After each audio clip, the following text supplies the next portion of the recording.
Hello guys, welcome back again sa ating YouTube channel no, The Action Man. Una sa lahat, may galab shoutout po sa lahat ng mga kakamping at sa mga hindi man mga kakamping. Kung interesado ka sa bidyong ito, patapusin mo na hanggang dulo at huwag nyo nang kalimutan na i-like at i-share ang ating video para malaman naman ng iilan sa ating mga kababayan na nagtutulog-tulugan sa katotohanan.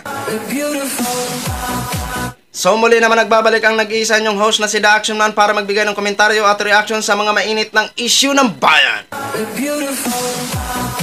So ito ho mga ka-action, mga kakamping, no, may gusto lang ho ako na i-share sa inyo about po ito sa isang interview kay Senadora Risa Hintuveros na kung saan naitanong po siya kung ano ang masasabi niya sa panawagan ni dating former Justice or former Senadora Leila de Lima po mga ka-action, tungkol po ito sa panawagan niya sa DepEd Secretary natin na si Vice President Sara Duterte na mag-resign na lang ho sa kanyang posisyon bilang Secretary ng DepEd. At ito po ang naging sagot ni Senadora Risa Hintuveros na kung saan natawa na lang po siya. Bago po ang lahat, pakinggan muna natin at panoorin ang nasabing pahayag. Alam ko, hinahandaan ko po kasi yun po yung trabaho nyo dati ay journalist. Opo. At ang gusto ko pong malaman itong nanggiging tulilat ang Pilipinas pagdating po sa reading comprehension sa tayo ng mathematics sa ating mga kabataan. Ngayon pinanawagan po ni dating Senator Leila de Lima na napalitan na ang sekretary ng Okay. Ano po ang inyong rito? Okay. Yung pagbitiw o hindi pagbitiw ni numang cabinet official, syempre, personal na desisyon yan at bawat isa sa kanila nagsisilbi on the pleasure of the President bilang sila yung appointing power. I think kayang-kaya nating manatiling issue focus. Talagang nakakaiyak. Paulit-ulit tayong isa sa mga kulelat or second sa kulelat, whether sa reading o sa matematika o sa agham. So ito po yung ilan sa mga masasakit na senyales nung matagal na nating sinasabing education crisis na lalong lumala panahon ng pandemya, kaya natutunan natin yung bagong masakit na termino na learning poverty. So ang hinahanap naman natin sa bawat opisyal, maging opisyal ng Department of Education, ay dapat nakatutok sila sa ganitong mga problema o pangangailangan. Makita natin yung kanilang intensyon na tugunan ang mga ito.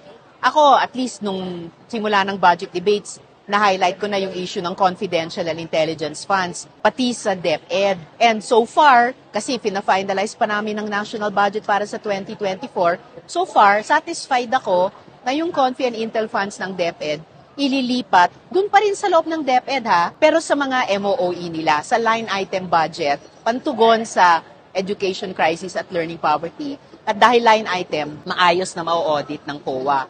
So sa iba pang mga issue na dapat harapin ng Secretary of Education, nakaharap pa rin sa kanila yon, and only fair na yun ang expectation ng mga estudyante at pamilya sa kanila. So yun na ho mga ka-action, mga kakamping, no, napanood na po natin ang naging pahayag at naging sagot ni Senadora Risa Hintuveros sa katanungan ng isang reporter about sa panawagan ni dating Senadora Leila de Lima sa ating DepEd Secretary na si Vice President Sara Duterte. Oo, tama po yun. Agree po ko 100% sa sinabi ni Senadora Risa Hintuveros na mismo ang sarili niya o personal niya mismo ang magdesisyon kung siya ay magbibitaw o hindi o kung sino ang nag-appoint sa kanya bilang isang DepEd Secretary, siya din ang maghuhusga. Walang iba kung hindi si President Bongbong Marcos. President Bongbong Marcos, ano ang magiging pasya mo dito? Ikaw ba ay sangayon ba sa ginagawa ni Inday Sara sa bilang isang DepEd Secretary?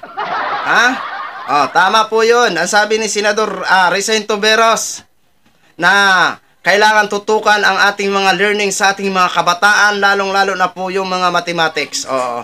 Pero sa totoo lang ho, nung ako ay nag-aral ng mathematics, hindi ko naman po masyado minahal yung mathematics. Marunong naman po ako magkwenta kasi kung mabawasan ang 1,000 ko ng sintabo kung magkano sukli ko.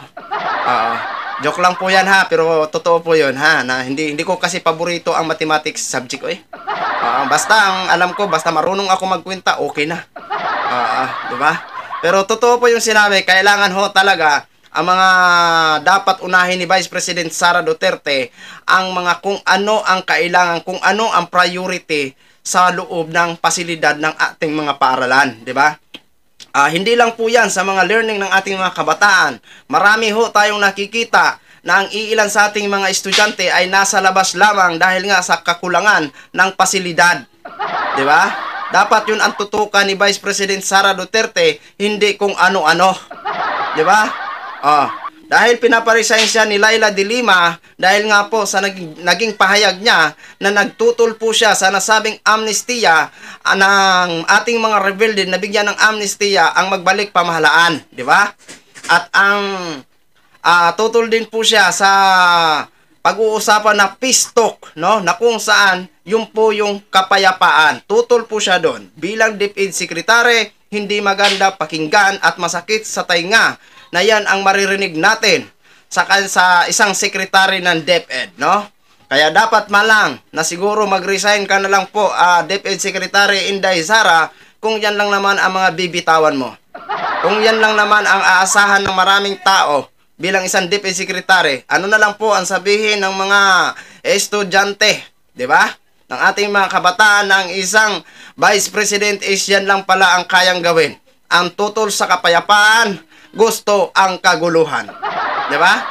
Alam nyo mga ka-action, sa totoo lang sa ibang bansa kapag magkaroon ng kapalpakan ang kanyang pagtatrabaho, kusa po yan magsasubmit ng resignation. Hindi na po sila maghintay na ipanawagan pa ng kanilang taong bayan para mag-resign. Pero dito ho mga ka-action, kakaiba po dito sa Pilipinas. Kahit sandimakmak na ang issue na nasasangkutan at pinanawagan na ng taong bayan na mag-resign, pero ang kapal pa rin ng mga mukha. Mas nanatili pa rin sa kanilang pwesto. Pakapalan nga ho ng mukha. Di ba? So yun lang ho mga ka-action, mga kakamping Knogin, share ko lang ho sa inyo. Maraming salamat po sa ating mga viewers, Luzon, Visayas at Mindanao all over the world. Ako po ang inyong lingkod, si The Action Man. Have a good day everyone. Beautiful.